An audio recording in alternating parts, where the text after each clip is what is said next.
சீரகம் தரும் நன்மைகள். 8 திப்பில் ஈரைந்த சீரகம் கட்டுத்தேன்ன விக்கலும் விட்டு போகும் என்கிறது சித்த மருத்துவம். அதாவது விடாமல் இருக்கும் விக்கலுக்கு 8 திப்பிலியையும் 10 சீரகத்தையும் பொடித்து தேனில் கலந்து சாப்பிட்டால் போதும், விக்கல் நின்றுவிடும்.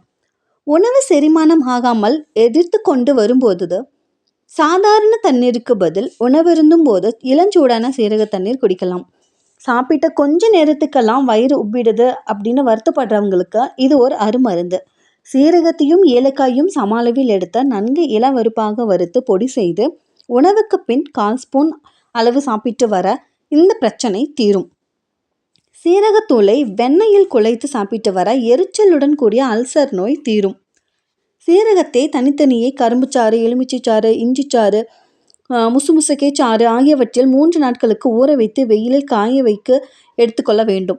நன்கு ஊறிய சீரகத்தை மிக்சியில் அரைத்து வைத்து கொள்ள வேண்டும். இந்த சீரக சூரணம் பித்த தலைவலி எனும் மைக்ரேன் தலைவலிக்கும், பித்தத்தால் அதிகரிக்கும் உயர் இரத்த அழுத்தத்துக்கும் சிறந்த துணை மருந்து. வீட்டில் செய்ய முடியாதவர்கள் சித்த மருத்துவ கடைகளில் சீரக சூரணம் என்று கேட்டு வாங்கி பயன்படுத்தலாம்.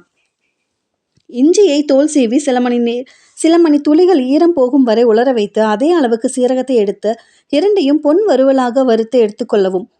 இரண்டின் கூட்டு அளவுக்கு சமமாக நாட்டு சர்க்கரையை கலக்கவும். இந்த கலவையை 1/2 ஸ்பூன் அளவுக்கு காலை வேளையில் சாப்பிட்டு வர மைக்ரேன் தலைவலி படிப்படியாக குறையும்.